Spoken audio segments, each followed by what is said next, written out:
Damn it. Shit. God damn it. I just looked at my analytics and I saw that only 10% of you are subscribed. What the hell do I have to do to get you guys to subscribe? Do it!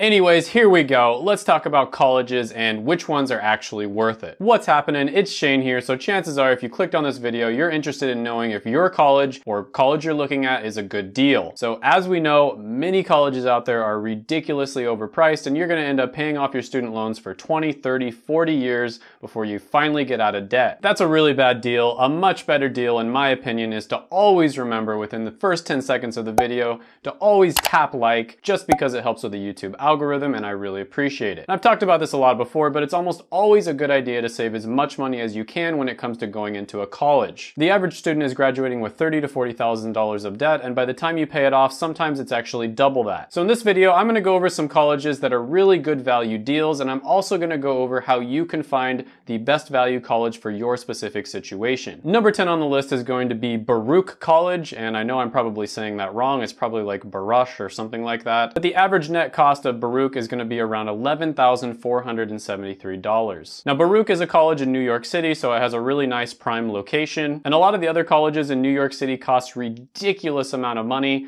and so it's really refreshing to see one that is actually a decent deal. So for the alumni that graduate from this college, after 10 years, they're making somewhere around $107,000 a year on average, and that's the average of all of the different degrees combined, so that's actually really good. Number 9 on the list is going to be UCLA, or the University of California in Los Angeles. So the average net cost of this university is going to be somewhere around $12,400. This is another one where it's really nice to see in a really expensive city like Los Angeles that there's a university that doesn't cost as much money. Now we see that alumni with over 10 years of experience are earning about $118,500 on average. I should note here with this one as well as the last one that people who live in New York and Los Angeles, even if they make more, their take-home pay is probably going to be a little bit less just because the cost of living is so high. And so if you're making $100,000 a year in New York, that's actually not that impressive compared to making $100,000 a year in Texas or Louisiana. So just keep that in mind when you're looking at this list. This next one isn't necessarily in a state that has a really high cost of living, and that's Michigan Technological University. Now the average net cost with this one is going to be around $12,000, and alumni with over 10 years of experience are going to be making around $110,000 a year. Now one thing that you see over and over again is universities that concentrate on specific subjects that tend to pay a lot higher are universities that tend to be better deals. MTU, Michigan Technological University, is a perfect example of this. They concentrate on a lot of degrees that are going to lead to you getting a really good career where you're making a good amount of money, and so I wasn't surprised to see that one on the list. The $110,000 salary after 10 years is also quite a bit of money, especially in a state like Michigan. Number 7 on the list is going to be the College of William and Mary. Now it costs on average about $11,320. Alumni are going to be making around $113,600 after 10 years of experience. And this one is located in Virginia, so it's kind of in the middle, I guess you could say. There's some parts of Virginia that are really expensive and there's some parts that aren't. But overall, this one is a pretty good deal. Next one on the list is going to be Purdue University in West Lafayette. And no, that's not going to be Lafayette, Louisiana. That's actually Lafayette, Indiana. Now the average cost is going to be around $10,800 a year, and the median salary for alumni with over 10 years of experience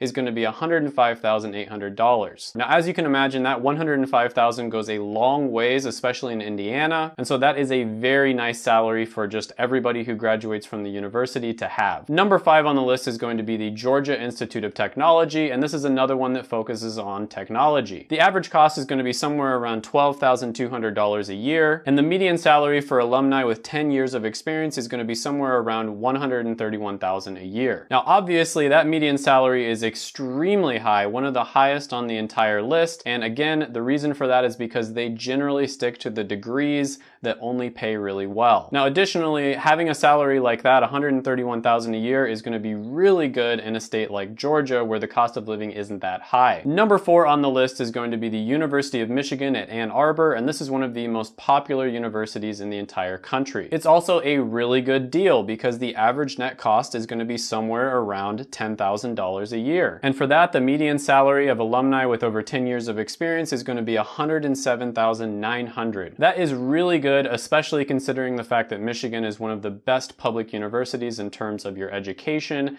It's one of the most popular universities, so you're going to have a huge network. On top of that, Michigan is not a state where it costs that much to live, and so this one overall is just a very good choice, and I would encourage you to look into it. Number 3 on the list is going to be Massachusetts Maritime Academy. Now, this is a public college in Massachusetts, and they focus mostly on maritime related activities, so basically degrees that have to do with the sea or the ocean. The average net cost to attend is somewhere around $10,200, and the median salary for an alumni with over 10 years of experience is an amazing $114,600 a year. Number 2 on the list is going to be the University of Washington at Bothell. Now, this one is actually a satellite university of the normal University of Washington, which is located in Seattle. The average cost to attend is going to be somewhere around $8,700 a year, which is pretty low compared to all of the other ones on the list. For that, the median salary is going to be somewhere around $104,000 a year, which is extremely good, especially considering you're living in a state like Washington, where the cost of living isn't very low. And then on top of that, Washington doesn't have any state income tax. So it's no surprise that the number 1 on the list is going to be the other University of Washington, the one that's located in Seattle. The stats for this one are almost the same. The tuition is just a couple $100s more, but you are going to make quite a bit more, $111,800 a year compared to the $104,000 from the University of Bothell. The discrepancy is probably due to the high cost of living in Seattle and the fact that there's a lot of technology and high-paying jobs in that area. Now, if you're thinking about attending a specific university and you're wondering whether it's a good deal or not, what I recommend doing is looking into the tuition tracker. And there's a really important reason for this. You might think that you can just look up the price of a university online. I mean, they do all have that posted on their website, but there's a huge difference between what's known as the sticker price, which is what they have posted on their website,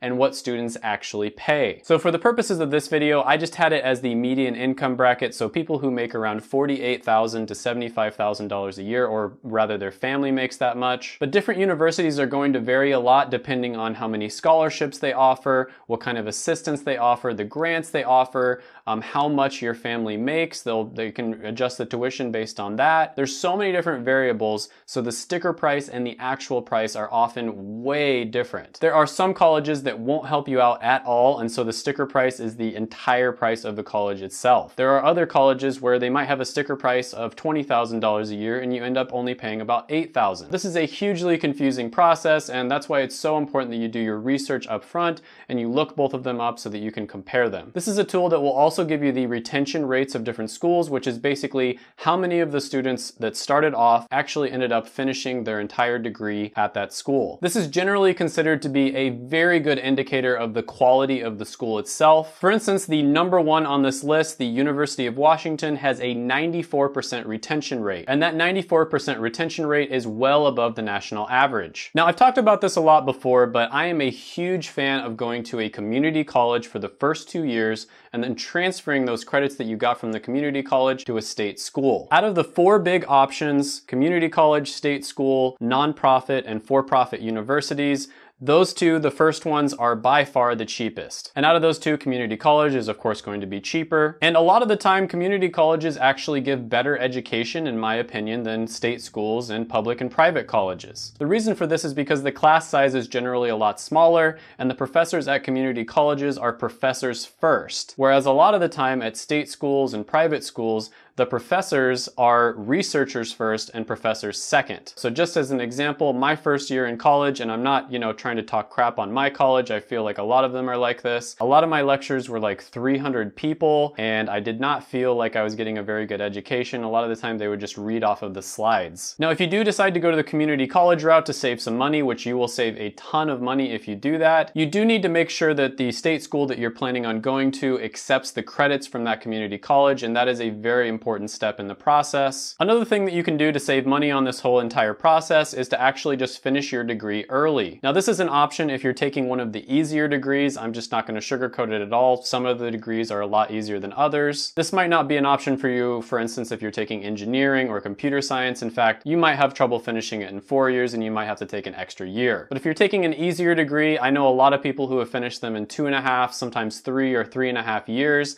and that saves a ton of money. On top of this, you want to to look into scholarships, grants, essay writing contests, and all that sort of thing, I've already made entire videos about this, so you can check out my channel if you want to see those. And a lot of people, when they go to college, they just think that their student loans are this magical, cornucopia of loans, and you're never going to have to actually pay that money off. And that's just not the case, and that's why so many people fall for this trap. But luckily for you, if you're watching this now, you haven't started college yet, you can plan ahead and make sure that you make good financial decisions. Check out my other videos right here. I made them just for you. Go ahead, smash the like button, hit the subscribe button, ring the notification bell, and then comment below any comments, thoughts, criticisms, etc. that you have on the video. Thank you so much for watching, and bye for now.